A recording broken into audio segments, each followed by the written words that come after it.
देखो ऐसा है, पहली बात अभी चर्चा हो रही है, इसके पहले ही मैं कुछ बोल दूं तो मेरे लिए अच्छा नहीं, मेरे नेता को ये बिल्कुल पसंद नहीं आता है। इसलिए मैं लगातार में बोलता आ रहा हूँ कि इस विषय पर मैं कभी भी बात नहीं करूँ। ये कोई मीडिया के सामने करने की बात नहीं है, ये चार दीवारों में बैठ के अंदर करने की बात है। मैं इस विषय से मेरे से सवाल मत पूछो। मेरे नेता को ये पसंद नहीं। सर, सोशल मीडिया पे एक वीडियो वायरल हो रहा है आनंद आश्रम का, जिस तरीके से पैसे उड़ाए जा रहे हैं उसको लेकर अनेक तरह के सवाल होते हैं। क्या आनंद आश्रम में इस तरीके से पैसे उड़ाना, ये क्या कुछ इसके ऊपर है? ये बड़ी शर्मनाक बात है। जिस जगह पे उनका वास्तव्य था उधर ये कुछ होना, ये किसी के भी दिल को दुख देने वाली। जिस आनंद आश्रम को मंदिर माना जाता था, आज उसको आनंद आश्रम में बाहर के जैसे पैसे लुटाए जा रहे हैं। वैसा है, लोगों के दिमाग में जब गुरूर पैदा हो जाता है, जब अपनी मर्यादाओं भूल जाते हैं तो मर्यादाओं का उल्लंघन कर देते हैं। ये मर्यादाओं का उल्लंघन और गुरूर इसकी निशानी है। सर, क्या महाविकास आघाड़ी को अपने अलायंस को मुख्यमंत्री का चेहरा घोषित करना चाहिए? नहीं करना चाहिए। क्यों करना चाहिए? क्यों करना चाहिए? आने वाले दूसरा सवाल ये है कि हमारे में तीन बड़े नेता हैं, एक शरद पवार जी, एक उद्धव ठाकरे जी और कांग्रेस के तीन नेता, राजीव गांधी, राहुल गांधी, सोनिया गांधी और मल्लिकार्जुन खड़गे जी। ये बैठेंगे, हम सत्ता में आएंगे तो वो तय करेंगे। और हम निष्ठावान सैनिक हैं, हमको जो आदेश आ जाएगा कि जितेंद्र इसको उठाओ तो उसको कंधे पे उठा देते। इतनी चिंता करने की क्या बात है?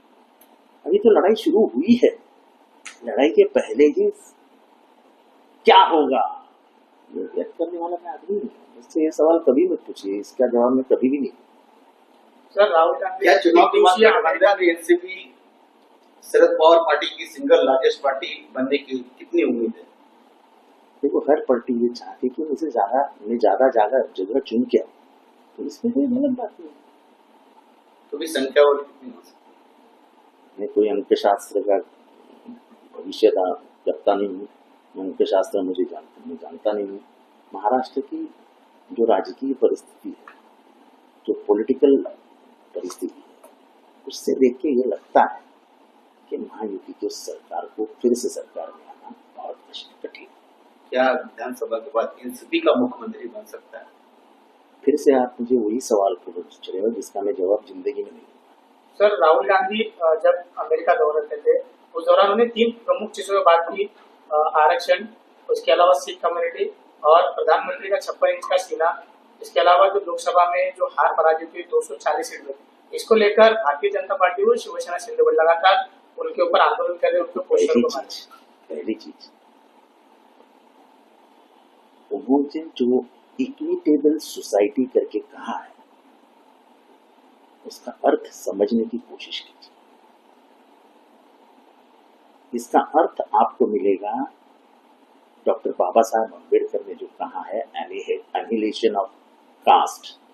इसका मतलब है समूल उच्चाटन, इरेडिकेशन नहीं, समूल उच्चाटन। वो कहता है कि जब तक समूल उच्चाटन नहीं होता है, एक समाज व्यवस्था नहीं आती, तब तक आरक्षण नहीं हटाया जाता। सिर्फ उन्होंने क्या कहा कि समूल उच्चाटन हो जाएगा तो मैं हम आरक्षण हटा देंगे। उनके बोलने का अर्थ लोगों ने गलत लिया। वो तो भाजपा का तरीका है। आपको याद है, मेरे हाथ से अंबेडकर जी की तस्वीर गलती से पढ़ दी थी, मैंने तुरंत माफी भी मांग ली। दूसरे दिन भाजपा सरकार ने कहा, भाजपा के मुख्य जो है बावनकुले साहब ने, कि जितेंद्र आव्हाड के खिलाफ आंदोलन करो, अंबेडकर के खिलाफ है। लेकिन जिस समाज से मैं 30 साल का रिश्ता जोड़ के रखा हूं, वो समाज का एक भी बड़ा आदमी सामने नहीं आया, एक संगठन सामने नहीं आया, और सभी ने कहा कि जितेंद्र आव्हाड के हाथ से गलती हो सकती है, वो ऐसा कभी भी नहीं कर सकता है। वैसे मैं कहता हूं, दुनिया चाहे भाजपा और उनके विरोधी जो चाहे वो करे, लेकिन जिसके दादा ने, परदादा ने संविधान लाया, उस संविधान में डॉक्टर बाबा साहेब अम्बेडकर को ये मुक्तता दी, स्वातंत्र दिया कि आप आरक्षण लाइए, वो खून आरक्षण के खिलाफ बात करेगा, ये मुझे मंजूर ही नहीं। अगर वो बात करते तो मैं उनके खिलाफ बात करता। लेकिन इक्विटेबल सोसाइटी, एक समान समाज व्यवस्था, ये आज भारत की गरज है।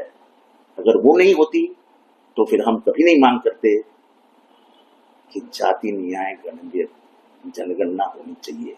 जाति न्याय जनगणना होनी चाहिए, ये राहुल गांधी हमेशा कहते हैं। इसकी वजह ही है कि जाति न्याय आज भी समान समाज व्यवस्था नहीं है। आज भी हमारे ही लोग गटर में उतर रहे हैं, संडास के टंकियों में उतर रहे हैं, वही काम कर रहे हैं जो पिछले 5000 सालों से करते हैं। तो ये समान समाज व्यवस्था है। आज हमारे न्याय व्यवस्था में कितने दलित है, तो हमें समान समाज व्यवस्था की अपेक्षा है। वो लड़ाई उसकी है, और समान सेवा व्यवस्था के बारे में बात करना ये कोई गलत नहीं है। हाँ, सब कुछ ठीक हो गया कि सोने का भारत फिर से दिखने लगा, सब अछूत छूत के मसले मिट गए, सब खत्म हो गया, तो कौन चाहेगा। लेकिन आज भी मेरे घर में, मैं दूसरा आदमी हूं जो पढ़ा लिखा हूं, और कोई घरों में 10-10 पीढ़ियों से लोग पढ़े लिखे हैं, तो ये अंतर कभी ना कभी तो कम करना पड़ेगा, तब समाज व्यवस्था समान होगी। जिसको समाज व्यवस्था समान करने की उम्मीद ही नहीं, जिनकी अपेक्षा ही नहीं, जो करना ही नहीं चाहते, वो तो बीजेपी में जाके बैठे हैं। बीजेपी का जन्म ही उसके ऊपर है।